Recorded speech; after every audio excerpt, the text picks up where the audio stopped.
Hey, what's up, guys? Welcome to the Pastor and Wife podcast. We welcome you to hang out with us today. I'm Hansel. I'm Natalie. Okay, we are talking about the war against the boys. Or more specifically, the church's war against the men or masculinity. So the reason why I said the war against the boys is I was watching a video of Christina Hoff Sommers, who's not a Christian, by the way. Very smart, intellectual lady that 24 years ago on C-SPAN was talking about her book, The War Against the Boys.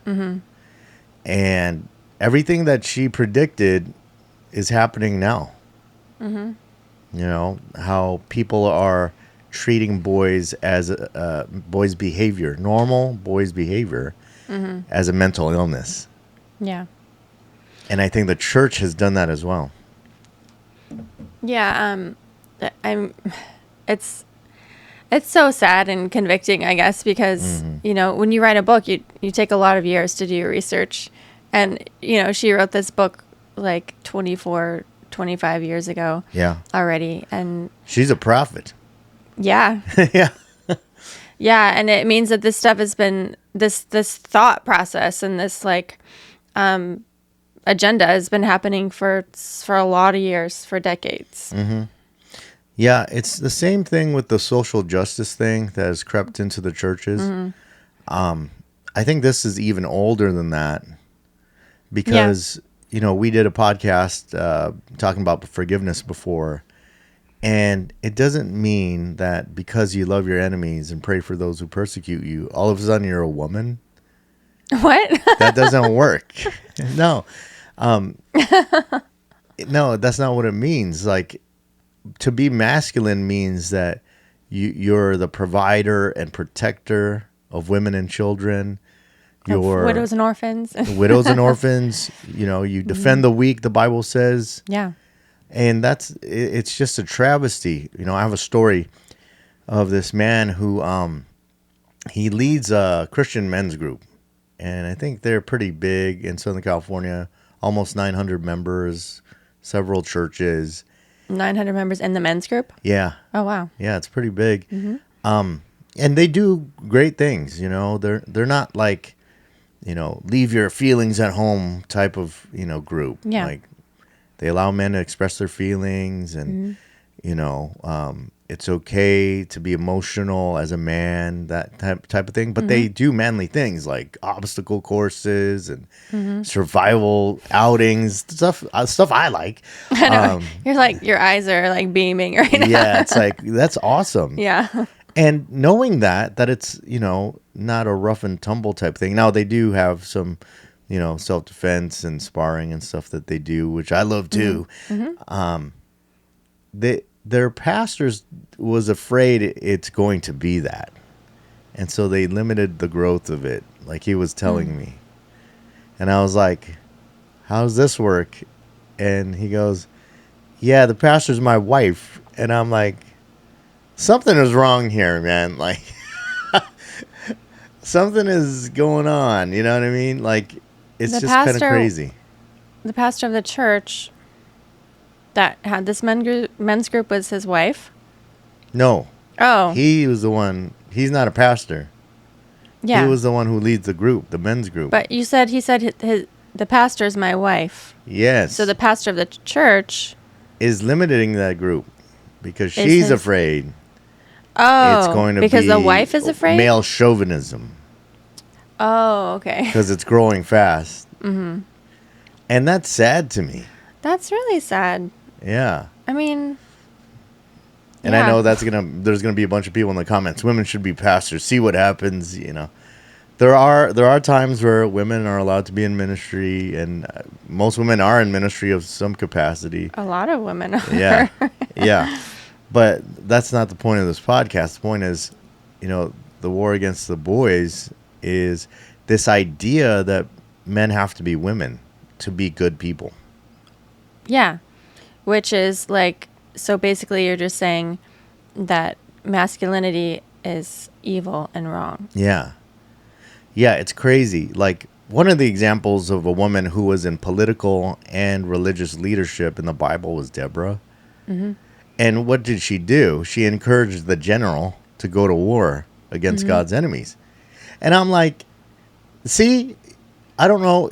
Okay, you're a woman pastor and you don't see this example. Like, it's just crazy to me because I think the secular ideas, which is actually pagan, have crept into the church's philosophy and replaced scripture. You know, I have a funny verse A funny verse. that shows that the Bible doesn't change. The worldview that men and women are different is starkly shown here in Deuteronomy 22. 22 verse 5. A woman shall not wear a man's garment, nor shall a man put on a woman's cloak, for whoever does these things is an abomination to the Lord your God. And that's not saying that men cannot be fashionable and women can't wear work pants or something if that's their job. You know, Yeah. God's not saying that. He's saying the identity of a man and a woman is distinct. Yeah. And what we wear is a reflection of our identity a lot of times. Like, who wears clothes that they don't like? Right. You know what I mean? Unless you're poor, then you have to wear the clothes that you have to wear. Yeah. But if you had money, you would wear clothes that would accentuate your masculinity or your femininity. That would reflect who you are inside. Yeah. And that's what God's saying there. It's an abomination for you to reject who I made you to be. And in that interview or that video with Christina Hoff Sommers promoting her book War Against the Boys, she was saying that people are well-meaning. I disagree. I think they actually want to destroy masculinity because it's a threat to power, right? Everything. Just go back to money and power and you'll find out the intentions of people. But Yeah. she says, oh, they're well-meaning because they want to reduce, violence against women and all these behaviors. But in her research and studies, she's shown the vast majority of young men and boys are emotionally healthy, mentally healthy. Yeah. And There's nothing wrong with a boy who's being a boy. yeah, there's nothing In wrong with general. that. Yeah. Yeah. I mean, I've been on mission trips. I went to Fiji and we went to the interior, where it's grass huts, right? And, they don't have money. But the children have toys. Right. They have like these grass bundles and stuff, like the And, girls sticks and stuff. sticks and whatever they can find, and the girls make babies, and they carry them around, and then the boys Take care make of them. weapons Yeah. out of sticks, Yeah. And if the girl gives them the babies toys, they make them fight, Yeah. right? And that was Christina Hoff Sommers' research. She researched toy companies, and she was talking about Hasbro. Right, they make Barbie and they make Hot Wheels, and Yeah. so and they make Nerf guns too. By the way, to my cousins who have boys that don't allow them to have Nerf guns, you got to listen to this, right? She studied this group of children that Hasbro was presenting a playhouse that is gender neutral. And this Okay. was in 2000, year 2000, Yeah. where they're they can both play with it. And so she said the girls, they put the figures in the beds and the babies in the baby carriages and they pretend to make food and They play house. they play house. And she said, a lot of the boys would launch the baby from the carriage off the roof of the house. And I go, to me, I'm like, oh, that's normal. That's normal. They're young boys. We have a three-year-old that launches everything into the air Oh my gosh. Yeah. and loves guns. Yeah. Loves Nerf guns. Yeah. And he always wants to shoot people. And Yeah, like toy companies, it's really telling to me because they're controlled by the desires and whims of kids, yeah, right? yeah, And so it's whatever they want, whatever they inherently find joy in. yeah. Parents will spend money on. And so it's very telling, gives us a lot of insight into what boy children want and what girl children want. Yeah. And, I always say, because like our boys like to play house with our daughter Yeah, they do. sometimes. And Yeah. they'll play mommy and daddy, and they'll have a family and the Yes. baby. And the boys will like to play, role play games like that and house and stuff. But like, you can always tell that their innate, like their natural inclination, their motivations come from totally different places. Yeah. So our daughter is like really relational, and it like she's wholeheartedly like, pretending to like care for people or be a wife or a mommy or something like Yeah. that. And the boys, they do like to role play being, a dad and a family and taking care of the kids and, nurturing too. But it's like their game. Well, first of all, they'll tire of it faster, and they'll want to do something exciting.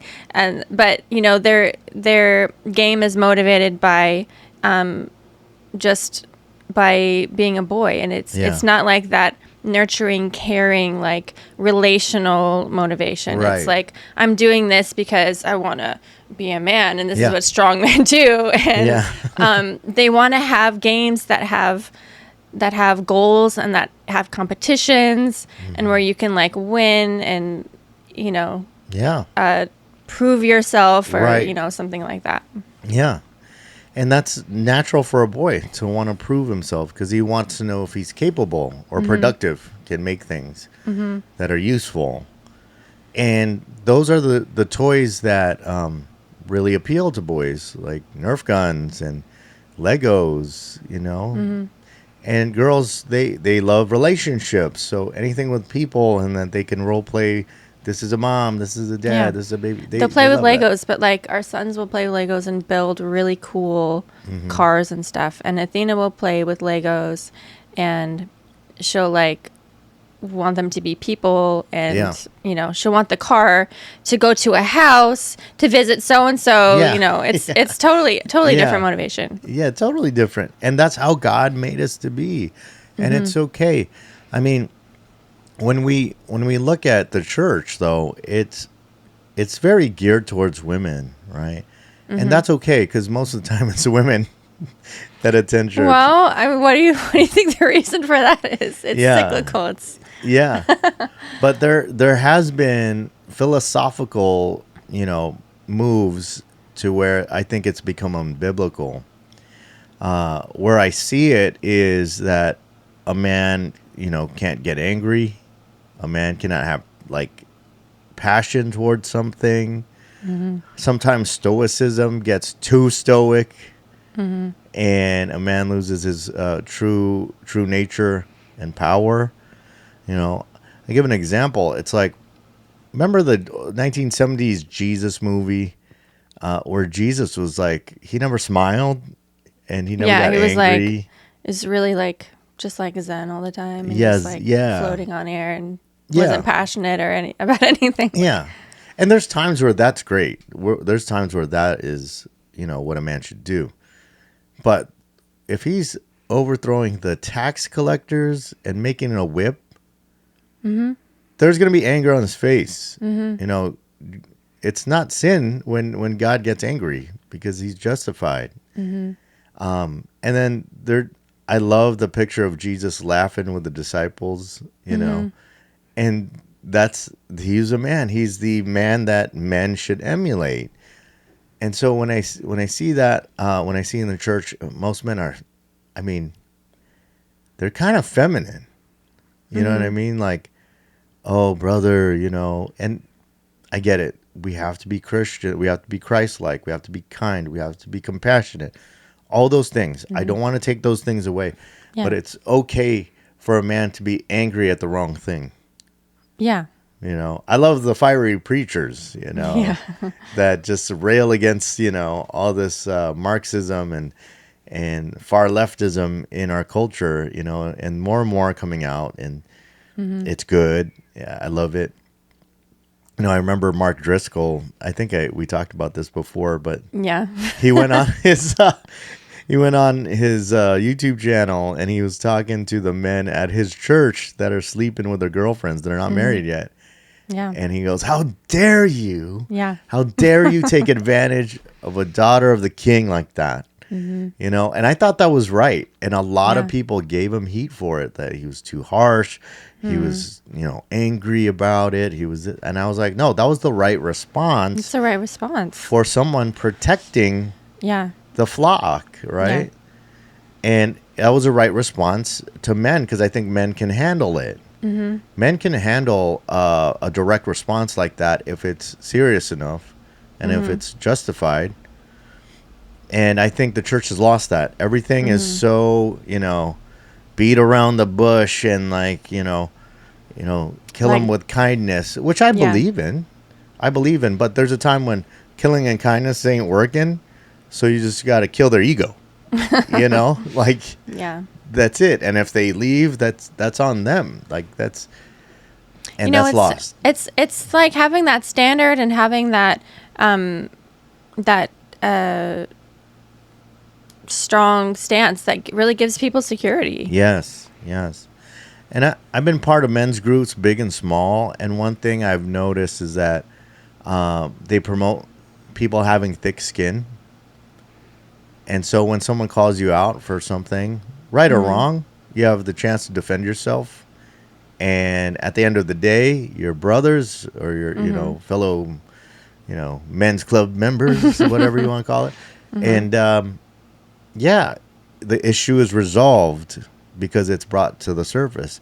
What I see at church is men either speaking through their wives or not confronting one another if there's an issue, Yeah. And then me as a pastor, when I hate to say it, when I've confronted men about things they've done wrong in the church and trying to fix it, they get all offended, get their mothers involved, get other pastors I've involved. seen it. Yeah. And I'm like, that's some effeminate behavior that God doesn't like. Speak to me like a man. Defend yourself. And if you If disagree want. with me, disagree with me. Yeah. But don't politic your way into this thing to where you become right in the sight of others when this is between you and me. Yeah. And a lot of men do that. A lot of men do that to their pastors. A lot of men do that to the other church members. And a part of me doesn't blame them because they were taught that way. They were taught to do that. Yeah. Because of feminized society. I mean, some cultures are more inclined to do that because that's how the culture evolved.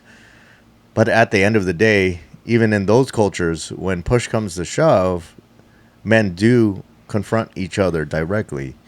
And so that's been lost in America, in America's churches. So we need to change that. Yep. Yeah. So as a pastor's wife, as a woman in leadership, how do you think women can help the church rekindle a masculine spirit? I don't think women can make church masculine. I don't think women are supposed to be masculine to encourage masculinity. No, I'm not asking women to be masculine. No, so my point is I think women, I guess, just need to support men and their masculinity. Okay, all right. Not be afraid of it, not talk down on it or suppress it. I guess. Yeah. And maybe we just need to kind of relearn the heart of a man. What's the biblical heart of a man, and how can we support that? And not to be afraid of intensity or the way that men, problem solve together, the way that they solve crises and have conflict and stuff like that. Yeah. Because I think generally most women really hate conflict. Yes. There are women who don't, No. But I think generally speaking, I think men probably deal with conflict better than women, because women like really care about each individual. Yes. We have like bleeding hearts for each other. Yeah. And, we want to just keep the peace and stuff like that. And we want for everyone to be, to feel loved and accepted, which is Yeah. great. But sometimes you have to make the hard decisions. Yes. And I think we have to acknowledge that, like, men have this kind of wildness and unsafe like qualities, and I think ultimately, there's so much value in a man, feeling free to be a man and doing dangerous things and doing risky things. Because I don't think our society would really move forward anywhere. We wouldn't get anywhere. We wouldn't have anything to defend if, we didn't have men being men and women being women. Yeah. No, I agree with that. And this is not a knock on women. Like, I know a lot of women leaders, but in general, when women are put in a leadership position and they outnumber the men, the main goal is not a resolution to the problem. It's a resolution to people's feelings. Yeah. And I think that's probably true. Yeah. Yeah. And what happens is the problem isn't solved. Let's say if it's a bad actor, a bad, person who doesn't mean well in the congregation, that person's allowed to run rampant and gain influence within the church until the church falls apart. I've seen it time and time again. Yeah. Until there's a strong, and usually it's a man, a strong leader that says, no, this is enough of this. This is the ground rules. This is the line. Either this happens or you're gone. And I know women hate the you're gone thing because like I read these books about like early humans, and when we're hunter gatherers and, I imagine it's like, the generation after Adam and Eve were hunting and gathering and stuff, and toiling the ground and hunting, or exploring, Yeah. For you to leave the group is like certain death. Yeah. In those times, in ancient times, because anything out there will kill you. A lion, a bear, wolves. Yeah. So for a woman, leaving the group means they're gonna die. Yeah. As for men, we understand if you're a real man and you're not like this parasite sucking off the group and causing harm to everyone. One, you deserve to be by yourself, and maybe if you die, then you deserve it. Or two, if we're wrong, then you're a real leader and you're able to find other people and create your own tribe. And I think that's healthy in church. And I've seen churches get destroyed this, and this is why we should do another podcast on this by itself one day. But the rise of these pastors, that are like abusing the money, lying about their gifting, abusing women, in the church. These aren't real men. Yeah. These are men that maybe they're good looking or they're good teachers. Charismatic. Yeah. They got into a place of leadership and they never change who they are. They just are in a higher place of influence. Those are the things that when real men are in a place of influence, stop. Because they're protectors. Yeah. Because they're noticers. They notice things about other men. Yeah. Like they should. We always joke around like, our daughter's 6, but when she's like, into boys later, I want to meet the boy. Yeah. And I want to ask him questions. And I hope her brothers will too. Yeah, because we can smell a rat. You know what I mean? Yeah. And I'm not saying that we're going to hate. Yeah. No, this is about protecting our daughter or protecting the women in your church. And I really do think it's lacking because men are told that, when they speak too harshly, they're bad. When they notice things about people that's wrong, that's bad because you're supposed to believe the best. And we do. We believe the best till you prove us otherwise. And when it's proven, we still, men feel like their voice isn't heard. And when they try to be on mission, a lot of times, people get their feelings hurt because they aren't on mission and they don't Right. want to look like the bad person. So they make an excuse for this guy who's passionate about, accomplishing the goal. He's too, headstrong. He's too this. And, they say he's male chauvinist now, all that stuff that are caricatures of a fake man. I've heard it said in church, and it's really wrong. It's really hurtful to society and to family. I mean, look at all the shows where the dad's like the dumb one. Yeah. Oh, and it's been happening for a long time too. Yeah. It's been a lot of years that, probably since I don't know, that kind of new wave feminism Yeah. started gaining influence. Yeah. And, it starts out kind of innocent, like kind of innocently playing fun at man, you know. Yeah.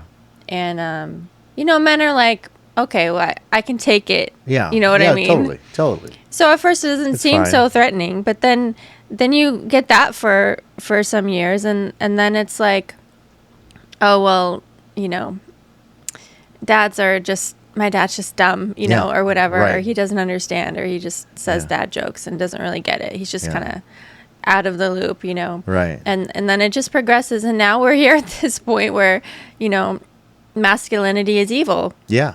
and it's wrong, Yeah. or it's a mental, what's the word? Mental illness. Mental Yeah. illness, right? Yeah. I mean, I've heard the theory from people going to these, fancy schools, these Ivy League schools.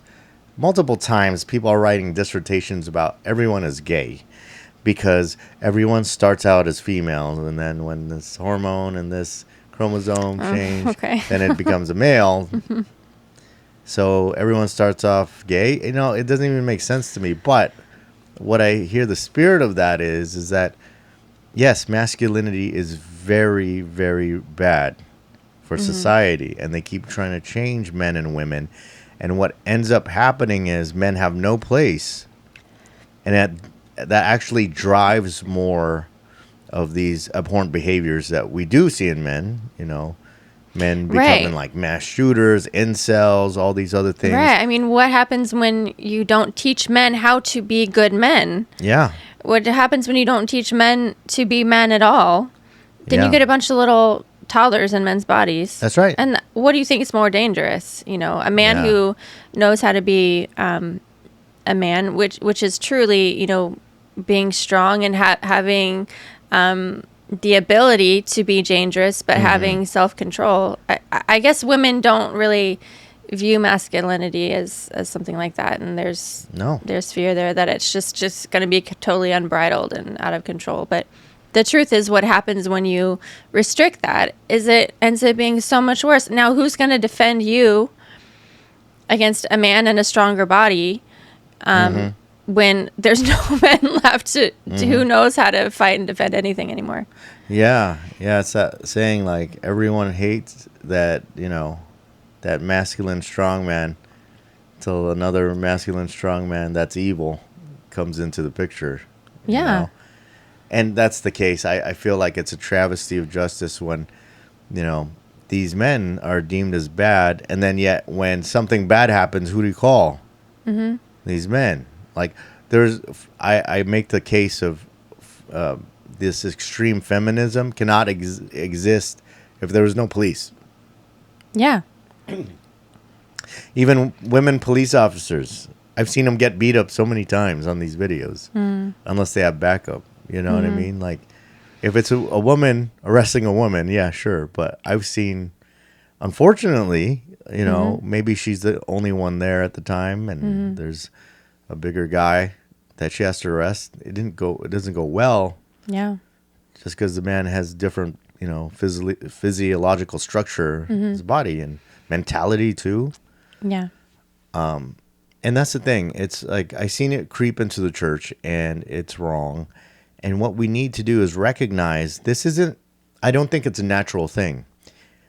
seeing all the funding going to these feminist groups, Yeah. the hiring of these professors that lean really ultra feminist, and again, like, and the funding of churches, by the way, that come from a leftist agenda, has wrecked Christianity in America. And so we have to be able to swallow the hard pill and say, hey, yes, part of it was our fault, but another part of it was an agenda to get rid of the father in the family, to get rid of the usefulness of a male, because that usefulness usually ends up in a leadership capacity. Yeah. And so when you take off the leaders of a society, guess what? You become the leaders of the society. And it comes back to money and power. Yep. And that's what we see. That's why they hate Donald Trump. Yeah. It's because he's a man willing to speak his mind, willing to do what he says. Is he perfect? No. Do I like the fact that he had several wives in his past? No, I don't like that. But does he have a potty mouth sometimes? Yes. But man, is he cleaning house? And this is a stark example, this presidential election, of what America needs to right itself and what the church needs to right itself. I'm not condoning, I'm not, promoting bully pastors. Yeah. That's abhorrent to me. Like a pastor who uses his position and influence to bully people, he should not be a pastor. A pastor is a shepherd, feeds the sheep, cares for them. Leads them in front. Yeah. So I'm not talking about that. But there are times when there are wolves in sheep's clothing in the flock.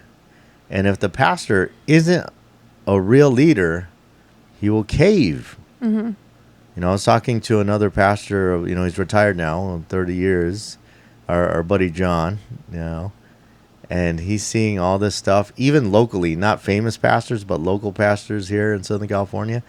He's telling me all this stuff that's happening, and I go, wow, that's sad. And he goes, yeah, there are not a lot of real pastors out there right now. Wow. And I go, man, that sucks, because they got all this like funding and buildings and programs and stuff. And he goes, yeah, but you know what? In the end, they're going to be judged by God. And I go, that's true. Yeah. So I'm not about the bullying pastor, but I'm also not about the pastor that lays down to wolves. Yeah. And both are happening right now, and we need to get back to balance. We need to get back to sanity. It reminds me of what, the Lord told me late last year, kind of around the election. And, it's not just in our government, our federal government. It's like God is really rearranging power structures and leadership everywhere. In churches and all our little groups and communities. Yes. He's really doing it everywhere. Yeah. And I think it's because of this, when you said, what we need to right ourselves is to, and then the other arm of that is to expose people, expose leaders and men who are laying down and, being weak in the face of the enemy, honestly. Yeah, that's right. And what you're describing is warfare. We all know it's spiritual warfare, for we do not wrestle against flesh and blood, but against powers and principalities in heavenly places. But since that's the case, it trickles down into actual seats of power in the physical world. And one of them is being a pastor, being a Bible teacher, being an elder at the church. A lot of these guys have no cojones, man. They don't have the drive to protect the sheep. They may be feeding the sheep, but they're not protecting them, and they're not driving the church forward into expanding the kingdom. And so we need more of those guys back in the church. And I want to just encourage men, don't give up. Don't say church isn't for me. Yes, there are major problems within the church right now. There are good churches out there like ours. If you want to join ours, we need more masculine dudes. But it's funny because it's mostly guys. There's a lot of men. There's a lot of men in our church because, probably because of me, because of my leadership style. Yeah. But I think more churches should have my leadership style. And yeah, don't give up on the church, because Jesus Christ calls you to lead, calls you to be a builder, to be a protector, to really help, pastor people. And I know in the heart of every man that becomes a Christian, his allegiance is to Christ. And there's no other thing, Jesus said there's no greater love than this, that a man would give his life for a friend. And like men in war, they give their lives for one another. And so when we give our lives to Christ, it is what it is. And we need more of those kinds of men. Can I just read, like, so much of this is like, reminds me of the code of chivalry. Yeah. Which so much of it was biblical. And so just, and these were men who were, a lot of them who were trained from childhood in, in war and fighting. Yeah. But they were also taught, honor, keep your word, don't betray confidence, courtesy, be respectful of women, authority, host, loyalty, be faithful to family, friends, valor, be courageous, defend the weak and innocent, largesse, I don't know, be generous, show hospitality, support your rank, piety, be well-grounded in your faith. There you go. So oppose the enemy, never attack an unarmed foe, have self-discipline, administer justice and mercy, never abandon a friend, go back on your word, always do what's right against evil and injustice. That's all part of the same code. Sounds like a Christian man to me. Yeah. So I think that's a good place to end right there. Yeah. The code of chivalry. And we pray that the church welcomes men back into its ranks and will be strong again. So with that said, you guys, YouTube's going to recommend a video that you might like to watch somewhere around here. But with that said, we love you. Godspeed and God bless. Bye. Bye.